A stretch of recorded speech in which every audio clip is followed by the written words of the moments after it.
Hey, Dr. Jon Finn here. Welcome to the Habit Mechanic podcast. Right now, you can get my new best-selling book, Train Your Brain for the AI Revolution, at tougherminds.co.uk. The digital book, audiobook, and physical book are all available at a special price that you won't find anywhere else. Welcome to the Habit Mechanic podcast. To help you finish this year strongly and get ready for a successful 2024, we're re-releasing every podcast we've recorded so far that takes a deep dive into the Habit Mechanic book. The episode's coming up in a few moments. Remember, if you want to get your business off to a great start in January, get in touch to discuss how our Habit Mechanic keynotes or workshops can equip your people with practical skills that help them build super habits in 5 minutes. Or if you want to earn £100,000 per year working part-time by launching your own coaching business, we guarantee to help you do that in just 13 hours. Get in touch with us today to learn more about becoming a certified habit mechanic coach who can transform people's lives and is recognized as a world leader in the field. For more details, contact us via the website. The link is in the podcast notes. Or, if you want to feel better and do better every day, download the Habit Mechanic University app from your app store. Enjoy the episode. So we're going to take a deep dive into chapter 17 of the Habit Mechanic book. And yeah, I'm going to hand you over to Andrew Whitelam, who's working with me on this today. And I'll let Andrew set the scene and start asking a few questions. Yeah, hi, John. Afternoon to you. These sessions are certainly coming thick and fast. So, I think we can be both forgiven for not knowing whether it's Tuesday or Wednesday. But no, in all seriousness, chapter 17, really, really fascinating. Analyze and improve your habits to achieve long-term goals in life and work. And I know you're starting to work with more people specifically to help them do their best work more often. So this is very much in keeping with that and very fitting and opportune that we're looking at this chapter in this Tougher Minds talk, this Habit Mechanic talk, should I say. The chapter starts with an anecdote about probably one of the greatest Olympians of all time, the swimmer, Michael Phelps. Now, he is an American, and if you don't follow swimming, he's got multiple gold medals. He was almost unstoppable. He had a winning streak like no other, as I recall it, and he was really the epitome of a consistently high-performing person. And there was a commercial by his equipment sponsor which showed his preparations, his training, his regular daily grind in preparation for his final Olympics. And the message of that, I think, and certainly the message that you state very clearly in the Habit Mechanic, John, is it's the small things you do every day that will deliver ultimately your major objectives, your strategic goals, your big accomplishments. It's the habits, the tiny habits lead to great things. If you could expand on that, I think that would be fantastic. Yeah, I think what the Michael Phelps, I think it's Under Armour advertisement shows, is Michael Phelps doing what Anders Ericsson called deliberate practice, or what we call focused practice or high impact work. If you want to do something differently, if you want to do something better, you need to engage in high impact, high charge work, because you've got to, that's what it takes to change your brain. And what Michael Phelps is doing is he's learning how to swim faster, and he's clearly very good at that from the medals that he's won and the records that he's broken. We find ourselves in a world which is where it makes it really hard to condition ourselves to think and do things that help us to be at our best, whether that's good sleep, diet and exercise habits, good stress management habits. And actually what we find is that we are mindlessly practicing things that make us, that actually help us to develop worse sleep, diet and exercise habits, and worse stress management habits, and worse productivity habits. So what we need to do is, if we want to do something different, We can't just read a book and get some more knowledge and think, well, that's a good idea, that's interesting. I'll have a coaching session and get a bit more knowledge and have a nice conversation and have great intentions about what we're gonna do. We have to be able to practice something very deliberately in order to make change, in order to build new helpful habits. And that's why we need to use what we call our 25-hour brain, which is essentially consistently using our high charge brain state so that we can not just know what we want to do to be at our best more often, we can actually put it into practice consistently. And that's what Michael Phelps is doing. He isn't actually just what we're seeing there, it maybe looks counterintuitive, is that the habits he's created actually allow him to get into that high charge brain state so he can push himself. He isn't just swimming quickly in a comfort zone, he is pushing himself. And we see that in the video where he physically throws up at one point. That isn't using what we call his medium charge brain, he's using his high charge brain state. Yeah, and it's interesting, perhaps sport provides a fascinating microcosm for us all. It doesn't have to be about sport when we talk about performance, of course. Can be business, can be education, life, whichever field you operate in. The takeaway is the same, I think you're saying, Jon. And yeah, it's that working on himself, as you put it, is the lesson to learn, I think.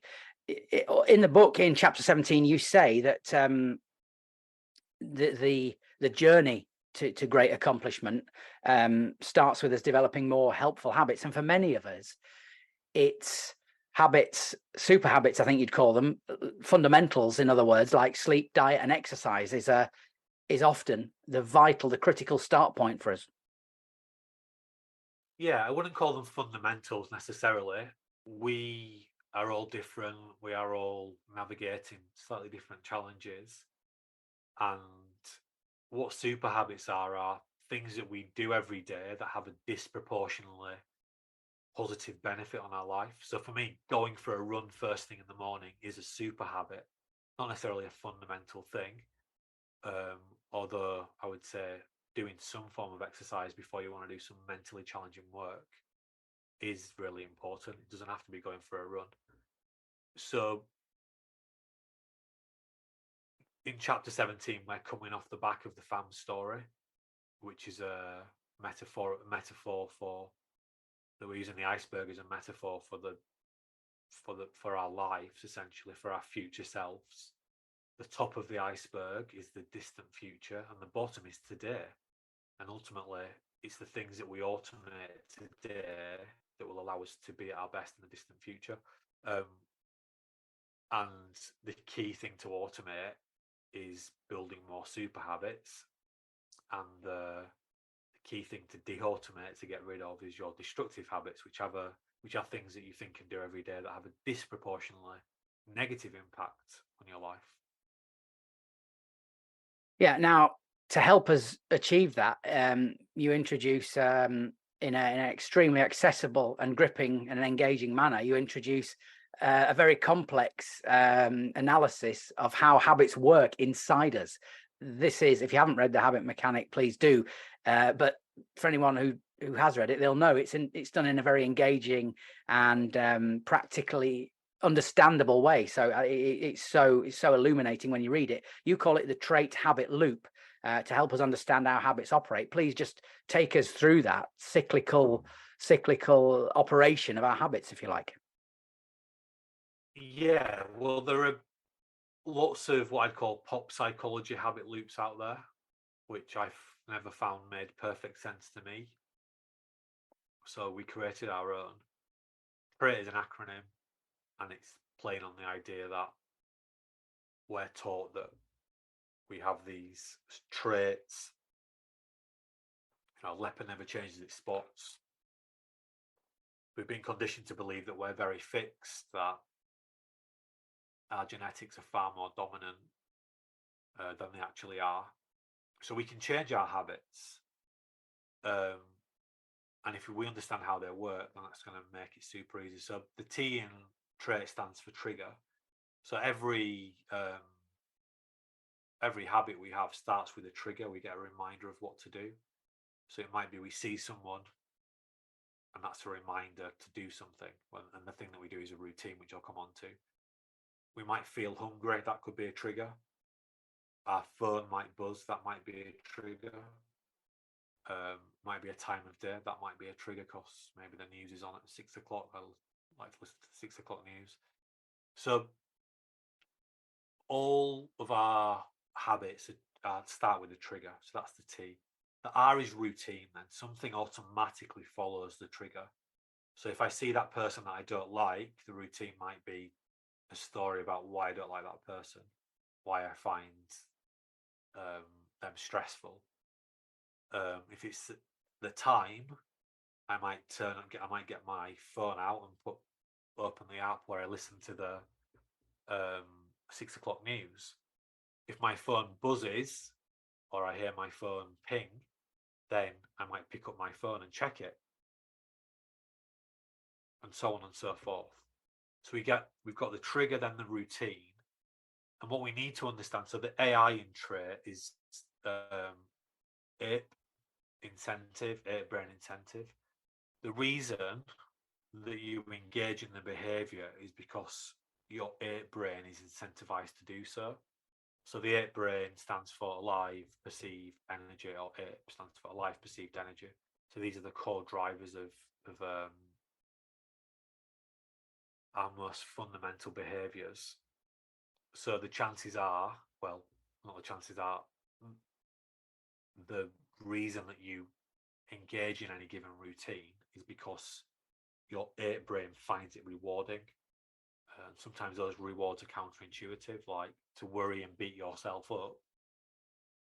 Why is that rewarding for your ape brain? It's because your ape brain is reminding you there's a threat, there's a problem, there's a worry, and it's doing its job as a kind of a threat detection device. When you go into the coffee shop, you're feeling a bit hungry and you get presented with a chocolate chip muffin. You find yourself, before you know it, it's in your mouth, even though you've promised yourself you won't do that. You won't eat the chocolate chip muffin today. The reward system for the ape brain is that it's fast energy, and it's trying to get as much fast energy on board as possible. So there's always a limbic system reason for why we do what we do, and if we understand that, it's going to be easier to create new routines that stick and that we habitualize. And the final T in the trait loop is training. So just the understanding of neuroplasticity, and the more we practice something, the more automatic it becomes. So that's trigger, routine, ape incentive, and training. Yeah, I think the trait habit loop in the habit mechanic is a fascinating piece of reading, and so engaging and so useful. That understanding, that analysis alone is so helpful. Or I found it so helpful in explaining so much about my own behavior, and I'm sure many people feel the same. In the book, Jon, you state like numerous examples of how that would function in practical terms. I know you just took us through the one or two examples there, specifically the coffee shop example, as we call it, but it might be something a bit less tangible, like receiving a negative email or something. That works in the same way, doesn't it? Yeah, so the email could be a trigger. In fact, just seeing the person's name in the email is from this person is a trigger, and the routine, as soon as I think about that person, is this story in my head about why I don't like them, why they stress me out. And again, the ape incentive for doing that is that it's your ape brain doing its job and reminding you of threats, problems. In this case, it's social status, threats, problems connected to the P in the ape brain. And then the more you practice that, the better you get at it. Yeah. Okay. Now moving on through the chapter, you present exercises to help us analyze our habits. We can talk about that maybe in due course. But you also have coined the term in this chapter. I know we've spoken about this on previous podcasts and on previous live sessions, and many people listening will be familiar, but you introduce super habits. And I think it's useful to just remind people how these work, what they can do for you. And I know in your own specific example, you cite your morning run as a super habit. That's not to say you need to exercise. Everybody needs to do running, but it's nevertheless foundational for you in your day and what you want to achieve. Yeah, so becoming a habit mechanic, or in becoming a habit mechanic, we go on a journey of developing our habit mechanic intelligence. And part of that journey is to understand our habits in a more helpful way. And there are tools in what we call habit metric tools in chapter 17 that allow you to start analyzing your habits. We have the in-depth habit reflection tool, and we have the helpful habit reflection tool. And these are the starting point for understanding what I call destructive habits and super habits. So what we're trying to do is destroy more destructive habits and build more super habits. And destructive habits are disproportionately negative, have a disproportionately negative effect on us. So it might be, one example of a destructive habit is something like, I finish work late, and when I finish work late, I'm really hungry, so I eat too much. And because I eat too much, I can't sleep properly. And because I can't sleep properly, I feel groggy the next day and unproductive, and I end up finishing work late again. And you see how that's a big negative cycle, all started by the fact that you finish work late. So that's the destructive habit. Another one might be, I'm feeling really stressed. There might be, maybe that's not a great example actually. Let me give something more tangible. So it might be, I have a glass of wine on a Friday night, but because I'm really stressed, I end up having a bottle, and then maybe even more than that. So I don't sleep very well on Friday night, which means that my brain doesn't recover properly, which might mean that I engage in some other helpful behaviors at the weekend, which means that I don't really rest and recover at the weekend, which means I start Monday morning again not feeling great, and so on and so forth. So it's just one thing that we do that triggers all this other unhelpful stuff, and we get kind of stuck in this loop. Whereas super habits, another example of a super habit for me is writing or doing a piece of what we call focus reflection at the end of each day, which is a minimal. I do a 3-to-1. So at the end of the working day, I do a 3-to-1 written reflection. And by doing that, it helps me to process the stress from the day. It helps me to start to switch off and reduce my activation levels. It helps me to sleep better. And because I sleep better, then I'm better. I feel better in the morning, more prepared, and more, fresher and ready to go again, etc. So destructive habits have a disproportionately negative effect, and super habits have a disproportionately positive effect. Yeah, in chapter 17, I list some of my super habits. Yeah, I think I'd just like to read a little bit from chapter 17, because we just spoke. Thank you for that explanation of super habits and destructive habits. But I just flagged up one of your super habits. I think you share this quite readily. Is your morning run. Just want to be absolutely explicit. We're not saying to people that long distance running or any sort of running is a component. It's the exercise, and correct me if I'm wrong, Jon, here. It's the exercise you do which has an effect in your brain, neurobiological effect, as you would put it. It activates your brain, which means it's easier to focus and think clearly for you and be productive, which in turn triggers healthy eating habits, and that contributes to making you allowing you to have better sleep, which helps you manage your weight. So it's that compounding positive effect. Yeah, it's a compounding positive effect. And when, like any new habit, when you first start to build it, it's not easy to do. It's difficult to do. And that's why we need to be able to access what we call our 25 our brain, our high charge brain, so that we can move beyond knowing that going for a run in the morning or doing some exercise in the morning is probably a good idea. To actually habitualizing it, that's the key.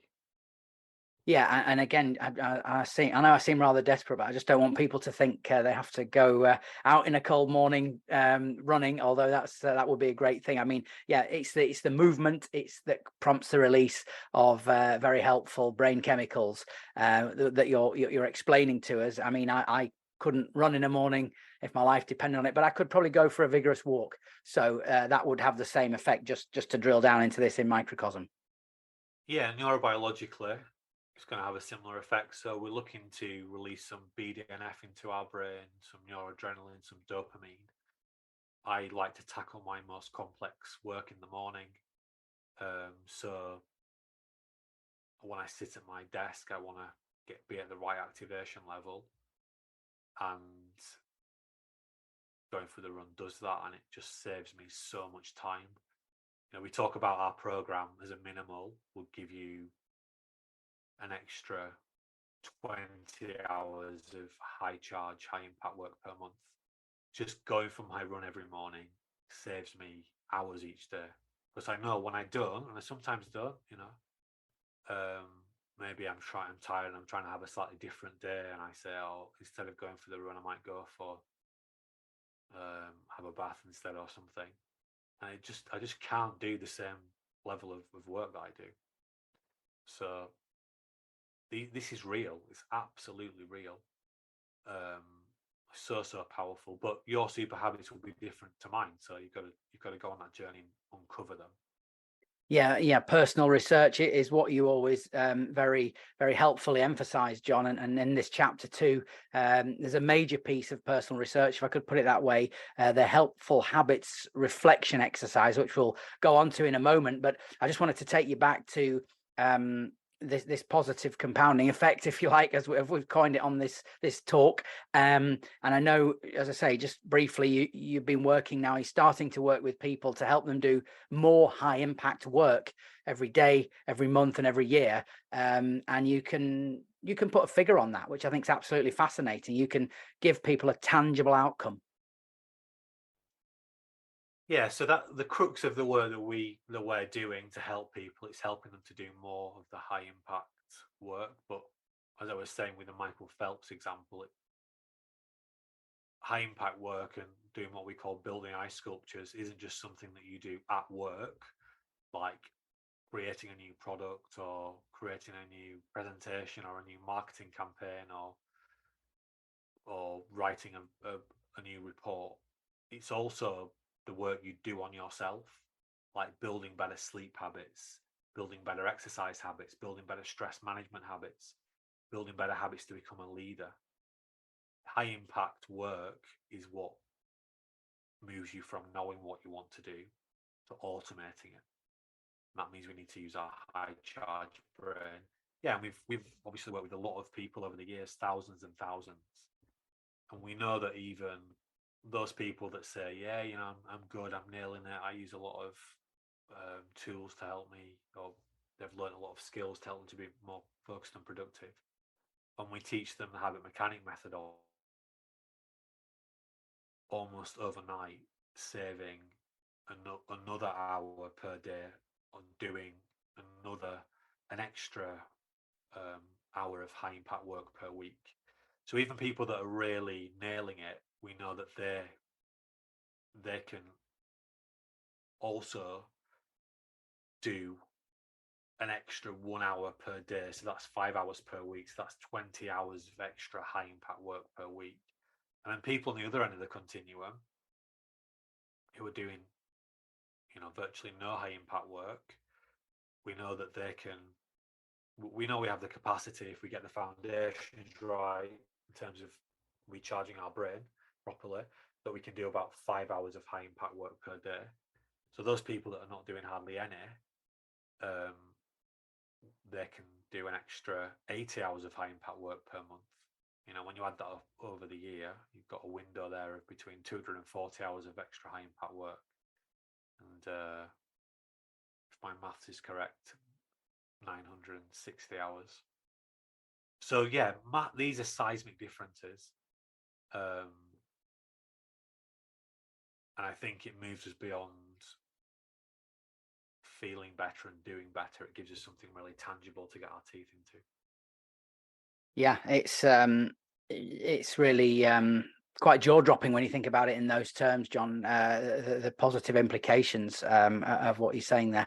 As I say, in this chapter 17 of the Habit Mechanic, a significant exercise that you introduce is a helpful habits reflection. I won't go through it in full length. It's in the book, of course, and you can, of course, use the Habit Mechanic University app. But just talk to us about what that achieves for us, the helpful habits reflection, and the way in which it helps us. Yeah, well, it's an intelligent self-watching exercise. So all the tools that we use in the habit mechanic approach at the individual level, at the team level, at the leadership level, they're all based on a simple three-step process, which is intelligent self-watching, making an aim, and making a plan. And what the habit metric tools do is they help you to do intelligent self-watching. So they take out the hard work of having to think about what you need to think about, and it's just laid out for you in simple self-reflective statements that get you thinking about yourself in a different way. So the unhelpful habits reflection, I see it as like a warm-up exercise. Things like, do you give in to temptation? 10, I always do that. 1, I never do that. And just getting you thinking about yourself in a slightly different way. And the helpful habits reflection is very focused on the kind of habits we know are really key for people, like habits around managing stress or emotions or confidence or productivity or leadership or sleep, diet, and exercise. So it allows you to do intelligent self-watching as to where you're already at. And then it encourages you to move on to step 2, which is creating a very specific aim of something you want to work on. So in the 3-step cycle of intelligent self-watching, making an aim, making a plan, which we call the SWAP cycle, self-watch, aim, plan, SWAP, it's getting you to do the intelligent self-watching and the planning, the aim part, specific aim. Yeah, and you always say people when you always say to people who perhaps are unsure about making a start, just give it your best. Just respond spontaneously, if you like. Just complete these exercises quickly and without overthinking it. Would that be reasonable guidance to give people? Yeah, because these are evergreen tools that we use to develop ourselves and learn about ourselves. So we don't just do them once. The answers are not set in stone. It's just about, it's like, to use a silly example, watching David Beckham back when he used to play football, taking a free kick, and then someone asking you, can you do the same? Can you curl the ball in the top right hand corner? And some people would just sort of stare at the ball and think, no, there's no way I can do that. I can't do that. Rather than just having a go and seeing where they're at, basically. And wherever you're at is wherever you're at. And with the right type of practice, you'll get better. Might never get to where David Beckham gets to, but you're going to get better at it. So taking these tests are like that. The more you take them, the better you'll get, the more you'll understand yourself. The book and the app, they're like coaches, and they're designed to guide you through a learning process about yourself. Yeah, so the key is don't overthink it. Just have a go and see where you land, and you'll do it again in another few weeks, and then again in a few weeks after that. Yeah, and that goes as well, obviously, for so many of the tools and the habit metric tools that you present people with in the Habit Mechanic book and the Habit Mechanic University app. Chapter 17, then, a pivotal chapter, I think, in the Habit Mechanic book. And you introduce also the idea that people have now this understanding of the trait habit loop, which is pivotal to how you bring to bear your scientific insight in such a practical way, and then also how to start reflecting and start intelligently self-watching so that they can begin to build more helpful habits. Is this, would you say, a key building block in the book, Jon? Yes, because if we want to change our behavior, it's really helpful to know the mechanics of how it works. And actually what we're trying to do is replace that routine. So we're often going to be surrounded by similar triggers. So we're trying to create new routines. Or where we can, we're trying to create new triggers and new routines. So, and then what we do later on, and we'll talk about this in chapter 18, is we talk about the factors that actually drive those 4 components. We call them 9 action factors, and that's behavioral science. We hear behavioral science quite a lot. Behavioral science this, behavioral science that. We really break that down in a practical way, and this is the start of that process, so we can really understand the mechanics of it. This is the idea that there's an explanation for why we do what we do, and if we understand the root causes of why we do what we do, we've got a much better chance of managing and changing our behavior so that it works better for us, better for our health and our happiness, and us being at our best.